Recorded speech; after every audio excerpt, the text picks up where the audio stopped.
Hi guys, ಒಂದು mysterious ಆದ ಕನ್ನಡಿ. ಆ ಕನ್ನಡಿ ಯಾರ ಹತ್ರ ಇರುತ್ತೋ ಅವ್ರು ಸತ್ತು ಹೋಗ್ತಾರೆ. ಈ ಮೂವಿನ ನೋಡಿದ್ಮೇಲೆ ಖಂಡಿತ ನಿಮ್ ಮನೇಲಿರೋ ಕನ್ನಡಿನ ನೋಡಕ್ ನಿಮ್ಗೆ ಹೆದರಿಕೆ ಆಗುತ್ತೆ. ಚಿತ್ರದ ಹೆಸರು ಹಾಕ್ಯುಲಸ್.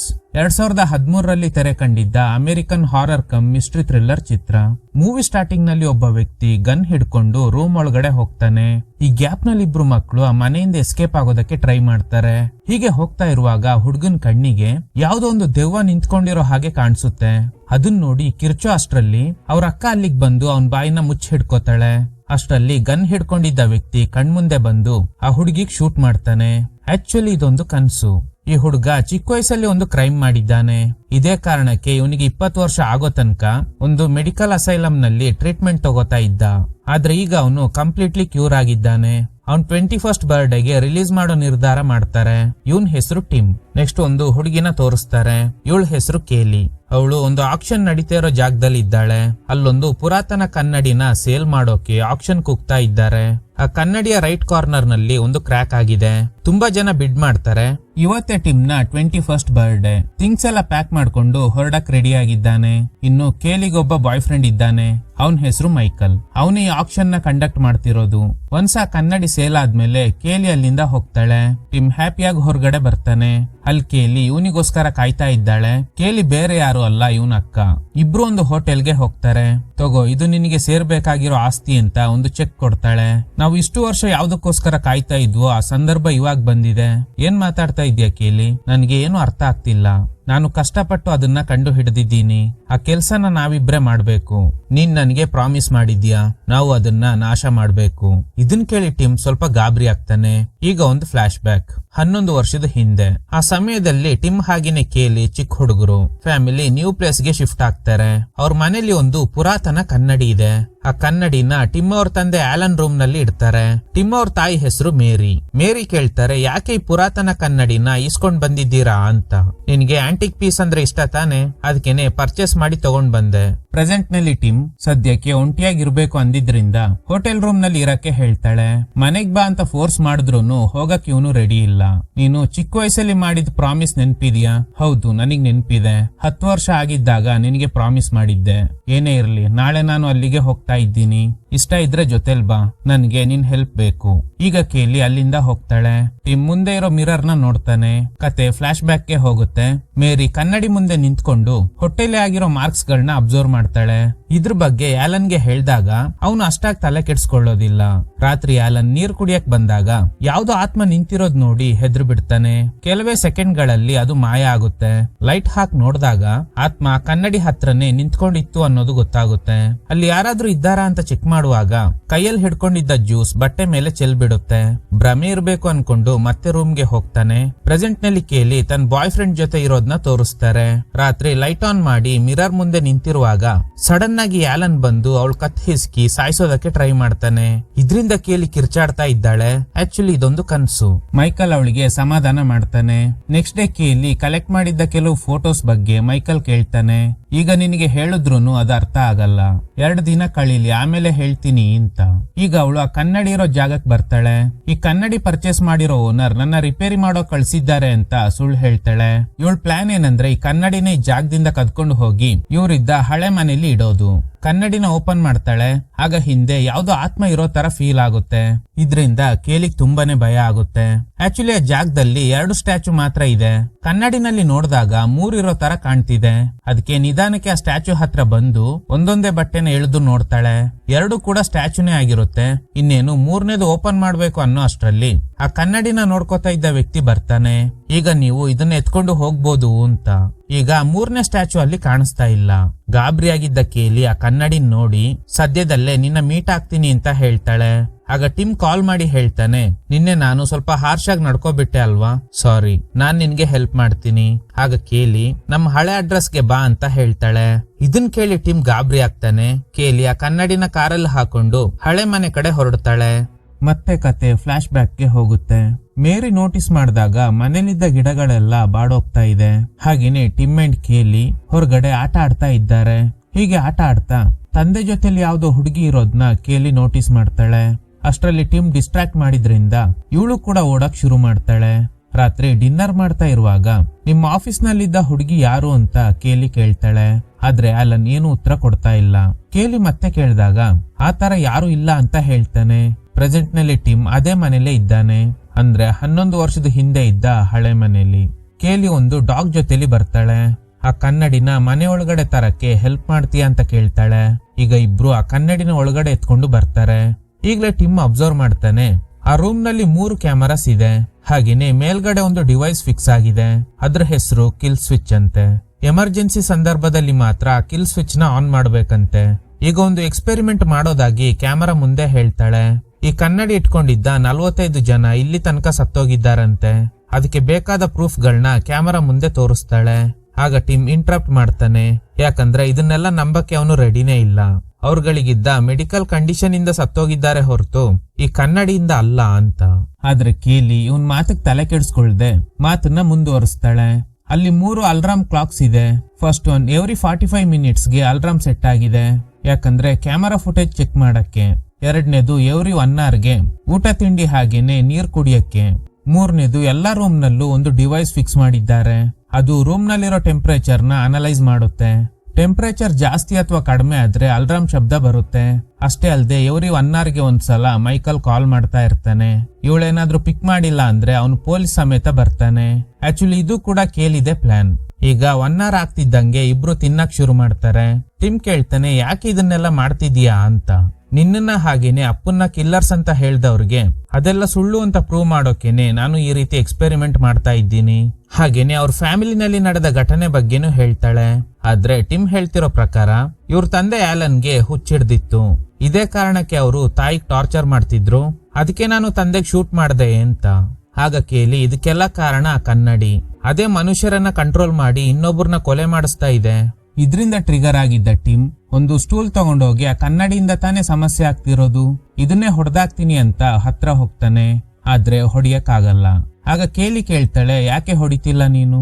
ನಾನು ಈ ಪ್ರಾಪರ್ಟಿನ ಹೊಡೆದಾಕಿದ್ರೆ ಅದರಿಂದ ಸಮಸ್ಯೆ ನಿನ್ಗೇನೆ ಆಗುತ್ತೆ, ಅದಕ್ಕೇನೆ ನಾನು ಅದನ್ನ ಹೊಡೆದಿಲ್ಲ. ಹಾಗೇನೆ ಅಲ್ಲೊಂದು ಕಿಲ್ ಸ್ವಿಚ್ ಇದೆ ಅಲ್ವಾ, ಅದನ್ನ ಸೆಟ್ ಮಾಡಿರೋದೇ ಈ ಕನ್ನಡಿನ ನಾಶ ಮಾಡೋಕೆ. ಪ್ರತಿ ಅರ್ಧ ಗಂಟೆಗೆ ಒಂದ್ಸಲ ಅದು ಆಟೋಮೆಟಿಕ್ ಆಗಿ ಕೆಳಗಡೆ ಬರುತ್ತೆ. ಅಡ್ಡ ಏನೇ ಸಿಕ್ಕಿದ್ರೂ ಫಿನಿಶ್ ಮಾಡಿಬಿಡುತ್ತೆ. ಈಗ ಅದೇ ಜಾಗದಲ್ಲಿ ಕನ್ನಡಿನ ಇಡ್ತಾಳೆ. ಈಗ ಒಂದು ಫ್ಲಾಶ್ ಬ್ಯಾಕ್. ಎಲೆನ್ ವರ್ಕ್ ಮಾಡ್ತಾ ಇರುವಾಗ ಅವ್ರ ಕೈಯಲ್ಲಿ ಒಂದು ಬ್ಯಾಂಡೇಡ್ ಇದೆ. ಅದನ್ನ ತೆಗ್ದಿಟ್ಟು ವರ್ಕ್ ಮಾಡ್ತಾ ಇರುವಾಗ ಮತ್ತೆ ಅದೇ ಬೆರಳಲ್ಲೇ ಬ್ಯಾಂಡೇಡ್ ಇದೆ. ಇವನಿಗೆ ಏನು ಅರ್ಥ ಆಗ್ತಿಲ್ಲ. ಅದಕ್ಕೆ ಒಂದು ಶಾರ್ಪ್ ಟೂಲ್ ನ ಬಳಸಿ ಆ ಬ್ಯಾಂಡೇಡ್ ನ ತೆಗಿಯೋಕೆ ಟ್ರೈ ಮಾಡಿದಾಗ ಬ್ಯಾಂಡೇಡ್ ಜೊತೆಗೆ ಉಗುರು ಕೂಡ ಕಿತ್ಕೊಂಡ್ ಬರುತ್ತೆ. ಆಲನ್ ಗಾಬರಿ ಆಗಿದ್ದಾನೆ. ಈಗ ಒಂದು ವಾಯ್ಸ್ ಕೇಳುತ್ತೆ, ನೋವಾಗಿಲ್ಲ ನನ್ಗೆ, ಏನು ಇಲ್ಲ, ಆರಾಮಾಗಿರು ಅಂತ. ಆಲನ್ ಆ ವಾಯ್ಸ್ ಕೇಳಿ ಸೈಲೆಂಟ್ ಆಗ್ಬಿಡ್ತಾನೆ. ಆಲನ್ ಇರೋ ರೂಮ್ ನಲ್ಲಿ ಬುಕ್ಸ್ ಎಲ್ಲ ಬಿದ್ದೋಗಿರೋದನ್ನ ನೋಟಿಸ್ ಮಾಡ್ತಾನೆ. ಇವನ್ಗೆ ಟಿಮ್ ಹಾಗೇನೆ ಕೇಲಿ ಮೇಲಿನೇ ಡೌಟ್. ಇಬ್ಬರನ್ನು ಕರೆದು ವಾರ್ನ್ ಮಾಡ್ತಾನೆ, ಇನ್ಮೇಲೆ ನೀವಿಬ್ರು ನನ್ನ ಆಫೀಸ್ ಒಳಗಡೆ ಬರಬಾರ್ದು ಅಂತ. ಆಕ್ಚುಲಿ ಇವರಿಬ್ರು ಆಫೀಸ್ ಒಳಗಡೆ ಹೋಗೇ ಇರಲ್ಲ. ಕತೆ ಪ್ರೆಸೆಂಟಿಗ್ ಬರುತ್ತೆ. ಟಿಮ್ ಕೇಳ್ತಾನೆ, ನೀನ್ ಹೇಳ್ತಿರೋ ಪ್ರಕಾರ ನೋಡಿದ್ರೆ ಇಲ್ಲಿರೋ ಗಿಡಗಳೆಲ್ಲ ಬಾಡೋಗ್ಬೇಕಿತ್ತು. ಆ ಕನ್ನಡಿ ಗಿಡಗಳನ್ನ ಸಾಯಿಸ್ಬಿಡುತ್ತೆ ಅಲ್ವಾ? ಆದ್ರೆ ಗಿಡಗಳೆಲ್ಲ ನಾರ್ಮಲ್ ಆಗೇ ಇದೆಯಲ್ಲ ಅಂತ. ಆಗ ಕೇಳಿ, ನಾವು ಆ ಕನ್ನಡಿನ ಇಲ್ಲಿಗೆ ತಂದು ಕೆಲವೇ ನಿಮಿಷಗಳಾಗಿದೆ ಅಷ್ಟೇ. ಸ್ವಲ್ಪ ಹೊತ್ತಾದ್ಮೇಲೆ ಖಂಡಿತ ಅದ್ರ ಆಟ ಶುರು ಮಾಡುತ್ತೆ. ಆಗ ನೀನ್ ಹೇಳ್ತಿರೋ ಹಾಗೆ ಗಿಡಗಳು ಬಾಡೋಗುತ್ತೆ.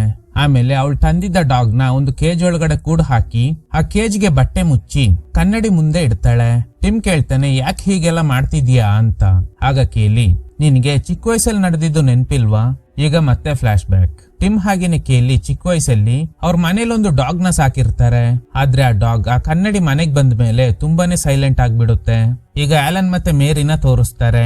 ಆಲನ್ ಒಂದು ಗನ್ ತಂದಿರ್ತಾರೆ. ಅದು ಮೇರಿಗ್ ಇಷ್ಟ ಇಲ್ಲ. ಆಲನ್ ವಾದ ಏನಂದ್ರೆ, ಏನಾದ್ರೂ ಎಮರ್ಜೆನ್ಸಿ ಸಂದರ್ಭದಲ್ಲಿ ಮಾತ್ರ ಇದನ್ನ ಯೂಸ್ ಮಾಡ್ತೀನಿ, ಬಾಕಿ ಸಮಯದಲ್ಲಿ ಇದನ್ನ ಹೊರಗಡೆ ತೆಗಿಯಲ್ಲ ಅಂತ. ರಾತ್ರಿ ನಿದ್ದೆ ಮಾಡ್ತಾ ಇರುವಾಗ ಇವ್ರು ಸಾಕಿದ್ದ ಡಾಗ್ ಬೊಗಳ್ತಾ ಇರೋದ್ರಿಂದ ಮೇರಿಗೆ ಎಚ್ಚರಿಕೆ ಆಗಿ ಕೆಳಗಡೆ ಬರ್ತಾಳೆ. ನೋಡಿದ್ರೆ ಅದು ಆಲನ್ ಅವ್ರ ಆಫೀಸ್ ಕಡೆ ನೋಡಿ ಬೊಗಳ್ತಾ ಇದೆ. ಮೇರಿ ಡೋರ್ ಓಪನ್ ಮಾಡಕ್ಕೆ ಟ್ರೈ ಮಾಡಿದಾಗ ಆ ಡಾಗ್ ಮೇರಿ ಕೈಗೇನೆ ಕಚ್ಬಿಡುತ್ತೆ. ಇವಳು ಕಿರ್ಚ್ತಾ ಇರುವಾಗ ಆಲನ್ ಆಫೀಸ್ ಡೋರ್ ನ ಓಪನ್ ಮಾಡ್ತಾನೆ. ನಾಯಿ ಕಚ್ಚಿದ ವಿಷಯ ಹೇಳ್ದಾಗ ಆಲನ್ ಅಷ್ಟಾಗಿ ತಲೆ ಕೆಡ್ಸ್ಕೊಳ್ದೆ, ಈಗ ಓಕೆ ತಾನೆ ಅಂತ ಕೇಳ್ತಾನೆ. ಆಲನ್ ರಿಯಾಕ್ಷನ್ ನೋಡಿ ಮೇರಿಗ್ ಪಿತ್ತ ನೆತ್ತಿಗೇರುತ್ತೆ. ನೆಕ್ಸ್ಟ್ ಡೇ ಗಾಲ್ಫ್ ಆಡೋಕೆ ಆಲನ್ ಹೊರಗಡೆ ಹೋಗ್ತಾನೆ. ಟಿಮ್ ಹಾಗೇನೆ ಕೇಲಿಗೆ ಇನ್ಮೇಲೆ ಆ ರೂಮ್ ಒಳಗಡೆ ಹೋಗ್ಬೇಡಿ ಅಂತ ಆ ರೂಮ್ ಡೋರ್ ನ ಲಾಕ್ ಮಾಡಿ ಹೋಗ್ತಾನೆ. ಮೇರಿ ಫ್ಲೋರ್ ಕ್ಲೀನ್ ಮಾಡ್ತಾ ಇರುವಾಗ ಆ ಡಾಗ್ ಮತ್ತೆ ಬೊಗಳ್ತಾ ಇದೆ. ಟ್ರಿಗರ್ ಆಗಿದ್ದ ಮೇರಿ ಆ ಡಾಗ್ ನ ಆಲನ್ ಅವ್ರ ಆಫೀಸ್ ಒಳಗಡೆನೆ ಹಾಕಿ ಲಾಕ್ ಮಾಡ್ತಾಳೆ. ಸ್ವಲ್ಪ ಹೊತ್ತಾದ್ಮೇಲೆ ಡೋರ್ ಓಪನ್ ಮಾಡೋಕೆ ಟ್ರೈ ಮಾಡಿದಾಗ ಡೋರ್ ಇನ್ಸೈಡ್ ಇಂದ ಲಾಕ್ ಆಗಿದೆ. ಮೇರಿಯಿಂದ ಡೋರ್ ಓಪನ್ ಮಾಡಕ್ ಆಗ್ತಿಲ್ಲ. ಆಲನ್ ಬಂದಾಗ ನಡೆದ ವಿಷಯನ ಹೇಳ್ತಾಳೆ. ಈಗ ಆಲನ್ ಡೋರ್ ಓಪನ್ ಮಾಡಿದಾಗ ಆ ರೂಮ್ ನಲ್ಲಿದ್ದ ಡಾಗ್ ಕಾಣಿಸ್ತಾ ಇಲ್ಲ. ಪ್ರೆಸೆಂಟ್ ನಲ್ಲಿ ಟಿಮ್, ಇದೆಲ್ಲ ನಿನ್ ತಪ್ಪು ಕಲ್ಪನೆ. ಅಮ್ಮ ತುಂಬಾ ಸಲ ಡಾಗ್ ನ ಅದೇ ರೂಮ್ ನಲ್ಲಿ ಹಾಕಿ ಲಾಕ್ ಮಾಡಿದ್ದಾರೆ. ಸುಮ್ನೆ ಏನೇನೋ ಇಮ್ಯಾಜಿನೇಷನ್ ಮಾಡ್ಕೋಬೇಡ ಅಂತ. ಆದ್ರೆ ಕೇಲಿ ಪದೇ ಪದೇ ಅದನ್ನೇ ಹೇಳ್ತಿದ್ದಾಳೆ. ತಂದೆ ರೂಮ್ ನಲ್ಲಿದ್ದ ಇದೇ ಕನ್ನಡಿನೇ ಆ ಡಾಗ್ ನ ಬಲಿ ತಗೊಂಡಿರೋದು ಅಂತ. ಹೀಗೆ ಇಬ್ಬರ ನಡುವೆ ಆರ್ಗ್ಯುಮೆಂಟ್ ನಡೀತಾ ಇದೆ. ಒಂದ್ ಸ್ಟೇಜ್ ಅಲ್ಲಿ ಟಿಮ್, ಈಗ ಕೇಲಿ ಕೂಡ ಹಾಕಿದ್ದ ಡಾಗ್ ನ ತೋರಿಸಿ, ನೀನ್ ಹೇಳಿದ ಪ್ರಕಾರ ನೋಡಿದ್ರೆ ಇಷ್ಟೊತ್ತಿಗೆ ಆ ಡಾಗ್ ನ ಕೂಡ ಈ ಕನ್ನಡಿ ಬಲಿ ತಗೋಬೇಕಿತ್ತು. ಆದ್ರೆ ಆತರ ಏನೂ ಆಗಿಲ್ಲ. ಈಗ್ಲಾದ್ರೂ ನಂಬ್ತೀಯಾ ಇದೆಲ್ಲ ನಿನ್ ತಪ್ಪು ಕಲ್ಪನೆ ಅಂತ? ಆಗ ಕೇಲಿ, ಸ್ವಲ್ಪ ಟೈಮ್ ಕೊಡು, ಎಲ್ಲ ನಿನ್ಗೇನೆ ಅರ್ಥ ಆಗುತ್ತೆ. ಕತೆ ಫ್ಲಾಶ್ ಬ್ಯಾಕ್ ಗೆ ಹೋಗುತ್ತೆ. ಆಲನ್ ಮೇರಿ ಜಗಳ ಆಡ್ತಾ ಇರೋದ್ರಿಂದ ಕೇಲಿ ಹಾಗೇನೆ ಟಿಮ್ಗೆ ಎಚ್ಚರಿಕೆ ಆಗುತ್ತೆ. ಆಮೇಲೆ ಇಬ್ರು ಕೆಳಗಡೆ ಬರ್ತಾರೆ. ಅಲ್ಲಿ ನೋಡಿದ್ರೆ ಇವರಿಬ್ರು ಜಗಳ ಆಡ್ತಿದ್ದಾರೆ. ಮೇರಿ ಮಕ್ಕಳನ್ನ ರೂಮ್ ಕರ್ಕೊಂಡೋಗಿ ನಿದ್ದೆ ಮಾಡೋದಕ್ಕೆ ಹೇಳ್ತಾಳೆ. ಆಗ ಕೇಲಿ, ಇದಕ್ಕೆಲ್ಲ ಕಾರಣ ನಾನು ಆ ದಿನ ಆಫೀಸ್ ನಲ್ಲಿ ನೋಡ್ದೆ ಅಂತ ಹೇಳಿದ್ದ ಲೇಡಿಯಿಂದಾನೇ ಅಲ್ವಾ? ಮೇರಿ ಹೇಳ್ತಾರೆ, ಅದೆಲ್ಲ ಏನು ಇಲ್ಲ, ನೀನ್ ಆರಾಮಾಗಿ ನಿದ್ದೆ ಮಾಡು ಅಂತ. ಪ್ರೆಸೆಂಟ್ ನಲ್ಲಿ ಕೇಲಿ ಹೇಳ್ತಾಳೆ, ಅಮ್ಮ ಅವ್ರಿಗೆ ಎಷ್ಟೋ ಸಲ ಡ್ಯಾಡ್ ಆಫೀಸ್ ರೂಮ್ ನಲ್ಲಿ ಯಾವ್ದೋ ಹುಡುಗಿ ಮಾತಾಡೋ ಶಬ್ದ ಕೇಳ್ತಿತ್ತು, ಅದ್ ನಿನಗ್ ಗೊತ್ತಿಲ್ವಾ? ಅದಕ್ಕೆ ಟಿಮ್, ಡ್ಯಾಡ್ ಯಾರ ಜೊತೆನೋ ಫೋನಲ್ಲಿ ಮಾತಾಡಿರ್ಬೋದು, ಅದನ್ನ ಅಮ್ಮ ಕೇಳಿಸ್ಕೊಂಡು ಮಿಸ್ಅಂಡರ್ಸ್ಟ್ಯಾಂಡಿಂಗ್ ಮಾಡ್ಕೊಂಡಿದ್ದಾರೆ, ನೀನ್ ಸುಮ್ನೆ ಅದ್ರ ಬಗ್ಗೆ ಎಲ್ಲ ಯೋಚನೆ ಮಾಡಬೇಡ ಅಂತ. ಈಗ ಮತ್ತೆ ಫ್ಲಾಶ್ ಬ್ಯಾಕ್. ಟಿಮ್ ಹಾಗೇನೆ ಕೇಲಿ ಆಟ ಆಡ್ತಾ ಇರುವಾಗ ಆಲನ್ ರೂಮ್ ನಲ್ಲಿ ಒಬ್ಳು ಲೇಡಿ ಇರೋದ್ನ ಕೇಲಿ ಮತ್ತೆ ನೋಟಿಸ್ ಮಾಡ್ತಾಳೆ. ಆಮೇಲೆನೆ ಸಮಸ್ಯೆ ಅನ್ನೋದು ಶುರುವಾಗಿರೋದು. ಈಗ ಪ್ರೆಸೆಂಟ್ ನಲ್ಲಿ ಕೇಲಿ ಇದೇ ವಿಷಯನ ಟಿಮ್ ಹತ್ರ ಹೇಳ್ತಾಳೆ. ಆಗ ಟಿಮ್, ಹೌದು, ಡ್ಯಾಡ್ ಒಬ್ರು ಲೇಡಿ ಜೊತೆ ಅಫೇರ್ ಇಟ್ಕೊಂಡಿದ್ರು, ಅದ್ರಿಂದನೇ ಮಾಮ್ಗೆ ಹುಚ್ಚ ಹಿಡಿಯೋ ತರ ಮಾಡಿದ್ರು. ಅದೇ ಕಾರಣಕ್ಕೆ ನಾನು ಡ್ಯಾಡ್ಗೆ ಶೂಟ್ ಮಾಡ್ಬೇಕಾಯ್ತು. ಆದ್ರೆ ಅದಕ್ಕೂ ಈ ಕನ್ನಡಿಗೂ ಏನು ಲಿಂಕ್ ಇಲ್ಲ ಅಂತ. ಈಗ ಇಬ್ಬರ ನಡುವೆ ಆರ್ಗ್ಯುಮೆಂಟ್ ನಡೀತಾ ಇದೆ. ಟಿಮ್ ಕೇಲಿ ತಂದಿದ್ದ ಡಾಗ್ ನ ಮನೆಯಿಂದ ಹೊರಗಡೆ ಬಿಡ್ತಾನೆ. ಟಿಮ್ ಹೇಳ್ತಾನೆ, ಕೇಲಿ ನೀನು ತುಂಬಾ ವಿಷಯನ ಇಮ್ಯಾಜಿನೇಷನ್ ಮಾಡ್ಕೋತಾ ಇದ್ಯಾ, ಅದಕ್ಕೆ ನಿನಗೆ ಹೀಗೆಲ್ಲ ಅನ್ನಿಸ್ತಾ ಇದೆ. ಮೇ ಬಿ ಇದು ಚೈಲ್ಡ್ಹುಡ್ ಟ್ರಾಮಾ ಆಗಿರ್ಬೋದು ಅಂತ. ಈಗ ಕೇಲಿ ಮತ್ತೆ ಅದೇ ರೂಮ್ಗೆ ಹೋಗಿ ಶಾಕ್ ಆಗ್ತಾಳೆ. ಟಿಮ್ ಕೂಡ ಹಿಂದೆನೆ ಬರ್ತಾನೆ. ಈಗ್ಲೇ ಇವನಿಗೆಲ್ಲ ಅರ್ಥ ಆಗುತ್ತೆ, ಇಷ್ಟೊತ್ತು ಕೇಲಿ ಹೇಳಿದ್ದೆಲ್ಲ ನಿಜ ಅಂತ. ಆ ಕನ್ನಡಿನ ಮಾನಿಟರ್ ಮಾಡೋಕೆ ಇಟ್ಟಿದ್ದ ಕ್ಯಾಮರಾಗಳು ಈಗ ಬೇರೆ ಡೈರೆಕ್ಷನ್ ನಲ್ಲಿ ಇದೆ. ಆಕ್ಚುಲಿ ಇವರು ಆ ಕ್ಯಾಮರಾನ ಮೂವ್ ಮಾಡೇ ಇಲ್ಲ. ಅಷ್ಟೇ ಅಲ್ಲದೆ ಆ ರೂಮ್ ನಲ್ಲಿದ್ದ ಗಿಡಗಳೆಲ್ಲ ಬಾಡೋಗಿದೆ. ಮೂರನೇ ಕ್ಯಾಮರಾ ಕೂಡ ಬೇರೆ ಡೈರೆಕ್ಷನ್ ನಲ್ಲಿ ಇದೆ. ಸೊ ಆ ಕನ್ನಡಿ ಒಳಗಡೆ ಯಾವ್ದೋ ಇವಿಲ್ ಎಂಟಿಟಿ ಇದೆ ಅನ್ನೋದು ಟಿಮ್ಗೂ ಗೊತ್ತಾಗುತ್ತೆ. ಹೇಗೂ ಇವರು ಮಾತಾಡೋದ್ನೆಲ್ಲ ರೆಕಾರ್ಡ್ ಆಗೋ ತರ ಸೆಟ್ ಮಾಡಿರ್ತಾರೆ ಅಲ್ವಾ. ಇವರಿಬ್ರು ಹೊರಗಡೆ ಹೋದಾಗ ಏನಾಯ್ತು ಅಂತ ರಿವೈಂಡ್ ಮಾಡಿ ನೋಡಿದಾಗ ಇವರಿಬ್ರು ಆ ಕ್ಯಾಮರಾನ ಬದಲಾಯಿಸಿ ಇಟ್ಟಿರ್ತಾರೆ. ಆದ್ರೆ ಇವರಿಬ್ರು ಆ ರೀತಿ ಮಾಡೇ ಇಲ್ಲ. ಇವ್ರ ಕೈಯಲ್ಲಿ ಆ ರೀತಿ ಮಾಡ್ಸಿರೋದು ಆ ಕನ್ನಡಿ ಒಳಗಡೆ ಇರೋ ಇವಿಲ್ ಪವರ್. ಈಗ ಮೈಕಲ್ ಕಾಲ್ ಮಾಡ್ತಾನೆ. ಎಲ್ಲ ಓಕೆ ತಾನೆ? ಕೇಲಿ ಹೇಳ್ತಾಳೆ, ಹೌದು ಎಲ್ಲ ಓಕೆ. ಈಗ ಕೇಲಿ ಹೊರಗಡೆ ಬಂದು ನೋಡಿದಾಗ ಹೊರಗಡೆ ಇದ್ದ ಗಿಡಗಳೆಲ್ಲ ಬಾಡೋಗಿದೆ. ಇದನ್ನೆಲ್ಲ ನೋಡಿ ಟಿಮ್ಗೆ ತಲೆ ಕೆಡುತ್ತೆ. ಹೊರಗಡೆ ಬಂದು ಇವನಿಗೆ ಟ್ರೀಟ್ಮೆಂಟ್ ಕೊಡ್ತಿದ್ದ ಸೈಕ್ಯಾಟ್ರಿಸ್ಟ್ ಗೆ ಕಾಲ್ ಮಾಡ್ತಾನೆ. ಆದ್ರೆ ಕಾಲ್ ಕನೆಕ್ಟ್ ಆಗ್ತಿಲ್ಲ. ಆಗ ಯಾರೋ ಟಚ್ ಮಾಡ್ದಂಗೆ ಫೀಲ್ ಆಗುತ್ತೆ. ಅದು ಬೇರೆ ಯಾರು ಅಲ್ಲ, ಕೇಲಿನೇ. ಇಷ್ಟೊತ್ತು ಟಿಮ್ ಹೊರಗಡೆ ಇದ್ದಿದ್ ತರನೇ ತೋರ್ಸಿರ್ತಾರೆ. ಆದ್ರೆ ರಿಯಾಲಿಟಿನಲ್ಲಿ ಟಿಮ್ ಮನೆಯಿಂದ ಹೊರಗಡೆ ಹೋಗೇ ಇಲ್ಲ. ನೀನು ಹೊರಗಡೆ ಹೋಗೇ ಇಲ್ಲ ಅಂದಾಗ ಇವನಿಗೆ ಶಾಕ್ ಆಗುತ್ತೆ. ಈಗ ಕತೆ ಫ್ಲಾಶ್ ಬ್ಯಾಕ್ ಗೆ ಹೋಗುತ್ತೆ. ಟಿಮ್ ಹಾಗೇನೆ ಕೇಲಿ ಗೇಮ್ ಆಡ್ತಾ ಇರುವಾಗ ಅವ್ರ ತಂದೆ ರೂಮ್ ಇಂದ ಏನೋ ಶಬ್ದ ಕೇಳುತ್ತೆ. ಕೇಲಿ ಹೋಗಿ ನೋಡಿದಾಗ ಅಲ್ಲಿ ಮೇರಿ ಇದ್ದಾಳೆ. ಮೇರಿ ಆ ಕನ್ನಡಿನ ಹೊಡಿಯೋಕೆ ಹೋಗಿ ಸೈಲೆಂಟ್ ಆಗಿ ನಿಂತ್ಕೊಂಡಿದ್ದಾಳೆ. ಈಗ ಡಿನ್ನರ್ ಮಾಡ್ತಾ ಇರುವಾಗ ಮೇರಿ ಕೇಲಿನ್ ಕೇಳ್ತಾಳೆ, ನೀನ್ ನೋಡಿದ್ದ ಲೇಡಿ ಬಗ್ಗೆ ಹೇಳು. ಕೇಲಿಗ್ ಗೊತ್ತಾಗುತ್ತೆ ಅಮ್ಮ ತುಂಬಾನೇ ಡಿಸ್ಟರ್ಬ್ ಆಗಿದ್ದಾರೆ ಅಂತ. ಅದಕ್ಕೆ ನಾನು ಆತರ ಯಾರನ್ನೂ ನೋಡಿಲ್ಲ ಅಂತ ಹೇಳ್ತಾಳೆ. ಆದ್ರೆ ಟಿಮ್ ನಿನ್ನೆ ಕೂಡ ಆ ಲೇಡಿ ನೋಡ್ದೆ ಅಂದಾಗ ಮೇರಿಗ್ ತುಂಬಾನೇ ಕೋಪ ಬರುತ್ತೆ. ಟಿಮ್ ಹೇಳ್ತಿರೋ ಪ್ರಕಾರ ಆ ಲೇಡಿ ಆಲನ್ ಅವ್ರ ಆಫೀಸ್ ರೂಮ್ ನಲ್ಲೇ ಸೀಕ್ರೆಟ್ ಆಗಿ ಸ್ಟೇ ಆಗಿದ್ದಾರೆ. ರಾತ್ರಿ ಮೇರಿ ಆಲನ್ ಅವ್ರ ಆಫೀಸ್ಗೆ ಹೋಗ್ತಾಳೆ. ಅಲ್ಲಿ ಕೆಲವೊಂದು ಪೇಪರ್ಸ್ ಎಲ್ಲ ಇದೆ. ಅದ್ರಲ್ಲಿ ಒಂದು ಹುಡುಗಿ ಹೆಸರು ಕೂಡ ಇರುತ್ತೆ. ಮೇ ಬಿ ಇದೇ ಹುಡುಗಿ ಜೊತೆಲೆ ಆಲನ್ ಅಫೇರ್ ಇಟ್ಕೊಂಡಿರ್ಬೋದು ಅಂತ ಇವ್ರಿಗೆ ತುಂಬಾನೇ ಬೇಜಾರಾಗುತ್ತೆ. ಅಲ್ಲಿದ್ದ ವಸ್ತುಗಳನ್ನೆಲ್ಲ ಹೊಡೆದಾಕಿ ಕೋಪದಲ್ಲಿ ಕನ್ನಡಿ ಮೇಲೆ ಏನನ್ನೋ ಬಿಸಾಡ್ತಾಳೆ. ಈಗ ಸಡನ್ಲಿ ಮೇರಿಗೆ ಹುಚ್ಚಿಡ್ದಂಗೆ ಫೀಲ್ ಆಗುತ್ತೆ. ಅಲ್ಲಿಗೆ ಟಿಮ್ ಹಾಗೇನೆ ಕೇಲಿ ಬರ್ತಾರೆ. ಮೇರಿ ಟಿಮ್ ನ ಕತ್ ಹಿಸ್ಕಿ ಸಾಯಿಸೋದಕ್ಕೆ ಟ್ರೈ ಮಾಡ್ತಾರೆ. ಹೆದ್ರಿದ್ದೆ ಇವರಿಬ್ರು ಅಲ್ಲಿಂದ ಎಸ್ಕೇಪ್ ಆಗ್ತಾರೆ. ಅಷ್ಟ್ರಲ್ಲಿ ಆಲನ್ ಬಂದು ಮೇರಿನ ಒಂದ್ ರೂಮ್ ನಲ್ಲಿ ಕೂಡ ಹಾಕ್ತಾನೆ.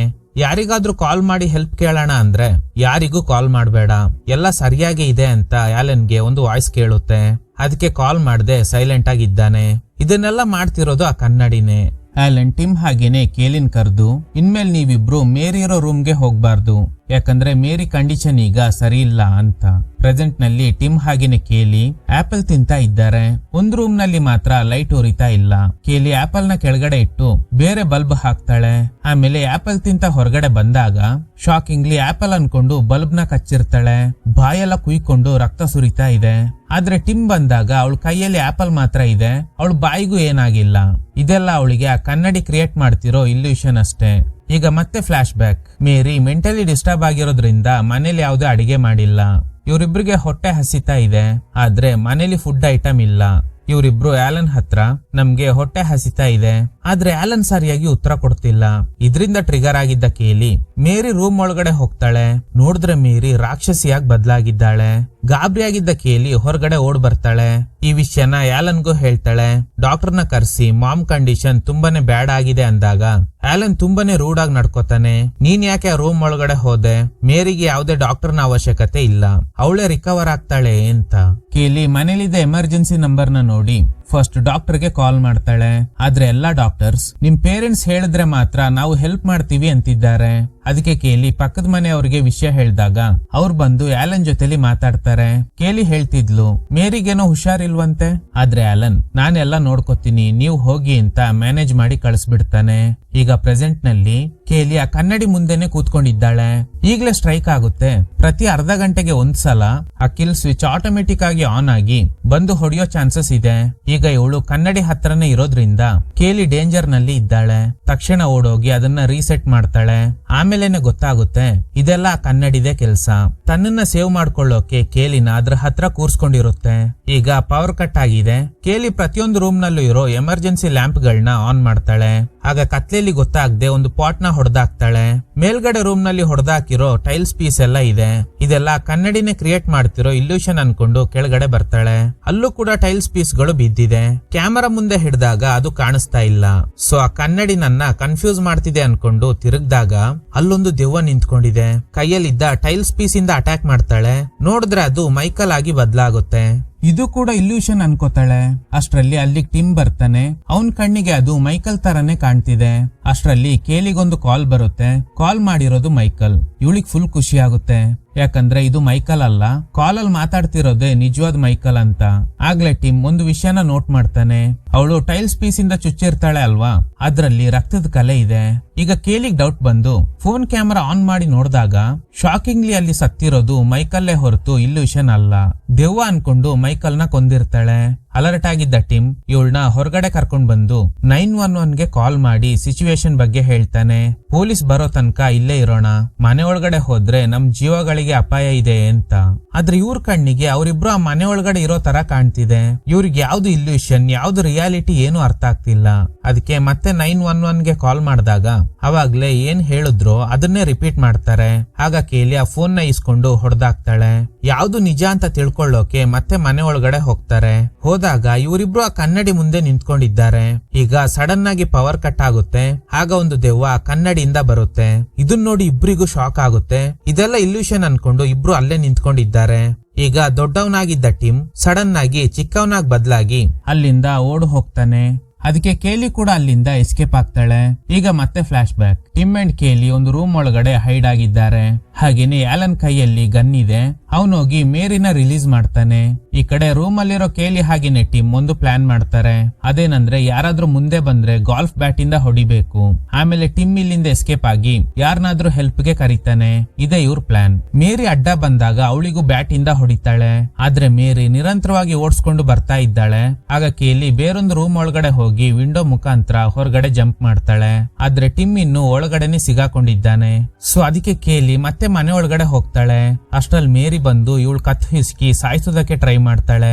ಅಷ್ಟ್ರಲ್ಲಿ ಆಲನ್ ಬಂದು ಮೇರಿಗ್ ಶೂಟ್ ಮಾಡ್ತಾನೆ. ಆಮೇಲೆ ಕೇಲಿ ಹಾಗೇನೆ ಟಿಮ್ ಇದಕ್ಕೆಲ್ಲ ಕಾರಣ ಕನ್ನಡಿನೇ ಅಂತ ಅದನ್ನ ಹೊಡೆಯೋದಕ್ ಟ್ರೈ ಮಾಡ್ತಾರೆ. ಎಷ್ಟೇ ಬ್ಯಾಟ್ ಇಂದ ಹೊಡೆದ್ರು ಅದಕ್ಕೆ ಏನು ಆಗ್ತಿಲ್ಲ. ಅಷ್ಟ್ರಲ್ಲಿ ಆಲನ್ ಗನ್ ಸಮೇತ ಬರ್ತಾರೆ. ಆಲನ್ ಕೇಲಿಗ್ ಶೂಟ್ ಮಾಡೋಕೆ ಟ್ರೈ ಮಾಡಿದಾಗ ಟಿಮ್ ಗಾಲ್ಫ್ ಬ್ಯಾಟ್ ಇಂದ ಆಲನ್ ಕೈಗೆ ಹೊಡೆದು ಗನ್ ಕೆಳಗಡೆ ಬೀಳೋ ತರ ಮಾಡ್ತಾನೆ. ಆಗ ಆಲನ್ ಕೇಲಿ ಕತ್ತು ಹಿಸ್ಕಿ ಸಾಯಿಸೋದಕ್ಕೆ ಟ್ರೈ ಮಾಡ್ತಾನೆ. ಆಗ ಟಿಮ್ ಗನ್ ಎತ್ಕೊಂಡು ಆಲನ್ಗೆ ಗುರಿ ಇಡ್ತಾನೆ. ಆಲನ್ ಟಿಮ್ ಕೈ ಹಿಡಿದು ಟ್ರಿಗರ್ ನ ಪ್ರೆಸ್ ಮಾಡ್ತಾರೆ. ಆಗ ಆಲನ್ಗೆ ಬುಲೆಟ್ ಹೊಡೆದು ಸತ್ತೋಗ್ತಾನೆ. ಆಗ್ಲೇ ಆ ಕನ್ನಡಿಯ ರೈಟ್ ಕಾರ್ನರ್ ನಲ್ಲಿ ಸ್ವಲ್ಪ ಕ್ರ್ಯಾಕ್ ಆಗುತ್ತೆ. ಆಮೇಲೆ ಆ ಕನ್ನಡಿಯಿಂದ ಜೀವ ಕಳ್ಕೊಂಡಿದ್ದ ಎಲ್ಲಾ ಆತ್ಮಗಳು ಇವ್ರ ಹತ್ರ ಬರುತ್ತೆ. ಕಟ್ ಮಾಡಿದ್ರೆ ಪ್ರೆಸೆಂಟ್ ನಲ್ಲಿ ಟಿಮ್ ಅದೇ ಕನ್ನಡಿ ಮುಂದೆನೆ ಕೂತ್ಕೊಂಡಿದ್ದಾನೆ. ಹಾಗೆ ಕಟ್ ಮಾಡಿದ್ರೆ ಫ್ಲಾಶ್ ಬ್ಯಾಕ್. ಆ ಕನ್ನಡಿನಲ್ಲಿ ಮೇರಿ ಇದ್ದಾರೆ. ಅದಕ್ಕೆ ಕೇಳಿ ಕನ್ನಡಿ ಹತ್ರ ಹೋಗ್ತಾಳೆ. ಆದ್ರೆ ಪ್ರೆಸೆಂಟ್ ನಲ್ಲಿ ಟಿಮ್ ಮುಂದೆ ಆ ಕನ್ನಡಿ ಮಾತ್ರ ಇದೆ. ಆ ಕನ್ನಡಿನ ಡಿಸ್ಟ್ರಾಯ್ ಮಾಡ್ಬೇಕು ಅಂತ ಕಿಲ್ ಸ್ವಿಚ್ ನ ಆನ್ ಮಾಡ್ತಾನೆ. ಅದು ಫಾಸ್ಟ್ ಆಗಿ ಹೋಗಿ ಆ ಕನ್ನಡಿಗೆ ಹೊಡೆಯುತ್ತೆ. ನೋಡಿದ್ರೆ ಶಾಕಿಂಗ್ಲಿ ಆ ಕನ್ನಡಿ ಮುಂದೆ ಕೇಲಿ ನಿಂತ್ಕೊಂಡಿದ್ದಾಳೆ. ಕೇಲಿ ತಲೆಗೆ ಆ ಡಿವೈಸ್ ಫೋರ್ಸ್ ಆಗಿ ಹೊಡೆದಿದ್ರಿಂದ ಅವಳು ಸ್ಪಾಟ್ ನಲ್ಲೇ ಸತ್ತು ಹೋಗ್ತಾಳೆ. ಆ ಕನ್ನಡಿಗೆ ಮಾತ್ರ ಏನೂ ಆಗಿಲ್ಲ. ಟಿಮ್ ಜೋರಾಗಿ ಅಳ್ತಾ ಇದ್ದಾನೆ. ಅಷ್ಟರಲ್ಲಿ ಪೊಲೀಸ್ ಬರ್ತಾರೆ. ಇವರು ಆನ್ ಮಾಡಿದ ಕ್ಯಾಮೆರಾನಲ್ಲಿ ಇದೆಲ್ಲ ರೆಕಾರ್ಡ್ ಆಗಿದೆ. ಸೊ ಈ ಕೊಲೆ ಮಾಡಿರೋದು ಟಿಮ್ ಅಂತ ಅವನ್ನ ಅರೆಸ್ಟ್ ಮಾಡ್ತಾರೆ. ಇದೇ ತರನೇ ಚಿಕ್ಕ ವಯಸ್ಸಲ್ಲಿ ಟಿಮ್ ಆಲನ್ ನ ಕೊಲೆ ಮಾಡ್ದ ಅಂತ ಪೊಲೀಸ್ನವರು ಅರೆಸ್ಟ್ ಮಾಡಿ ಮೆಂಟಲ್ ಅಸೈಲಂಗೆ ಸೇರ್ಸಿರ್ತಾರೆ. ಈಗ್ಲೂ ಅವ್ನ್ ಮಾಡದೇ ಇರೋ ತಪ್ಪಿಗೆ ಅರೆಸ್ಟ್ ಮಾಡ್ತಾರೆ. ಟಿಮ್ ಹೇಳ್ತಾನೆ, ನಾನು ಈ ಕೊಲೆ ಮಾಡಿಲ್ಲ, ಇದೆಲ್ಲ ಕನ್ನಡಿದ ಕೆಲ್ಸ ಅಂತ. ಆದ್ರೆ ಯಾರು ಕೂಡ ಇವನ್ ಮಾತನ್ನ ಕೇಳಕ್ ರೆಡಿನೇ ಇಲ್ಲ. ಟಿಮ್ ಆ ಮನೆ ಕಡೆ ನೋಡಿದಾಗ ಅಲ್ಲಿ ಇವ್ರ ಅಪ್ಪ ಅಮ್ಮ ಹಾಗೇನೆ ಕೇಲಿ ದೆವ್ವಗಳಾಗಿ ಬದಲಾಗಿದ್ದಾರೆ. ಇದ್ರೊಂದಿಗೆ ಚಿತ್ರ ಎಂಡ್ ಆಗುತ್ತೆ. ಆಕ್ಚುಲಿ ಕೇಲಿ ಇದೆಲ್ಲ ಮಾಡ್ತಿರೋದು ಆ ಕನ್ನಡಿನೇ. ಇದ್ರಲ್ಲಿ ಟಿಮ್ದೇನು ತಪ್ಪಿಲ್ಲ. ಚಿಕ್ಕ ವಯಸ್ಸಲ್ಲಿ ಅವನು ಅವ್ರ ಅಪ್ಪನ್ ಕೊಲೆ ಮಾಡಿಲ್ಲ ಅಂತ ಪ್ರೂವ್ ಮಾಡೋದಕ್ಕೋಸ್ಕರನೇ ಇಷ್ಟೆಲ್ಲ ಸೆಟಪ್ ಗಳನ್ನ ಮಾಡಿದ್ರು. ಆದ್ರೆ ಆ ದೆವ್ವ ಮತ್ತೆ ಟಿಮ್ ನ ಫ್ರೇಮ್ ಮಾಡಿ ಇನ್ನೊಂದ್ಸಲ ಮೆಂಟಲ್ ಅಸೈಲಂ ಸೇರೋ ತರ ಮಾಡ್ಬಿಡ್ತು. ಓಕೆ ಗೈಸ್, ಈ ತರದ ಥ್ರಿಲ್ಲಿಂಗ್ ವಿಡಿಯೋಗಳಿಗಾಗಿ ನಮ್ ಸಿನಿಮಾ ಫ್ಯಾಕ್ಟ್ಸ್ ಚಾನೆಲ್ ನ ತಪ್ಪದೆ ಸಬ್ಸ್ಕ್ರೈಬ್ ಮಾಡಿ. ಪಕ್ಕದಲ್ಲಿರೋ ಬೆಲ್ ಐಕಾನ್ ನ ಪ್ರೆಸ್ ಮಾಡಿ ಆಲ್ ನೋಟಿಫಿಕೇಶನ್ ಗಳನ್ನ ಆನ್ ಮಾಡಿ ಇಟ್ಕೊಳ್ಳಿ.